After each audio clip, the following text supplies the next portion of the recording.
আসসালামু আলাইকুম। আমি আজকে হাতে মেখে গরুর মাংস রান্না করব। তো প্রথমে এখানে আমি কড়াইটা নিয়ে নিব, এরপরে দিয়ে দিব পরিমাণ মতো তেল। তেলটা দেওয়া হয়ে গেলে এখানে দিয়ে দেব 2 চামচ আদা বাটা এবং 2 চামচ রসুন বাটা। তো এটা দেওয়া হয়ে গেলে এখন দিয়ে দেব 2 চামচ লবণ। এরপর দিয়ে দেব 2 চামচ হলুদের গুঁড়া, 4 চামচ মরিচের গুঁড়া এবং 2 চামচ জিরা গুঁড়া, 2 চামচ গরম মশলার গুঁড়া এবং 2 চামচ ধনিয়ার গুঁড়া। এরপর এটাকে আমি সুন্দর মতো হাতে মেখে নিব।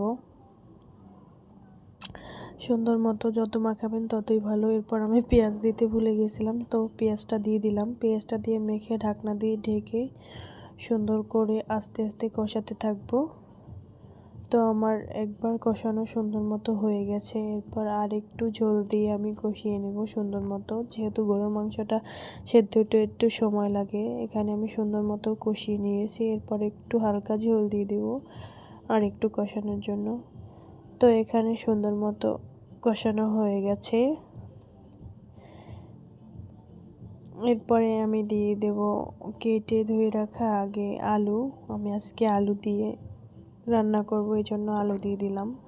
আলুটা দিয়ে সুন্দর মতো আর একটু সময় কষিয়ে নেব, সুন্দর করে মিক্স করে। এরপর আর একটু কষিয়ে নেব। তো কষানো হয়ে গেলে এখানে আমি ঝোল দিয়ে দেব সেদ্ধ হওয়ার জন্য।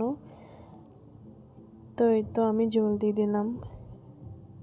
তো প্রায় আমার রান্নাটা কমপ্লিট।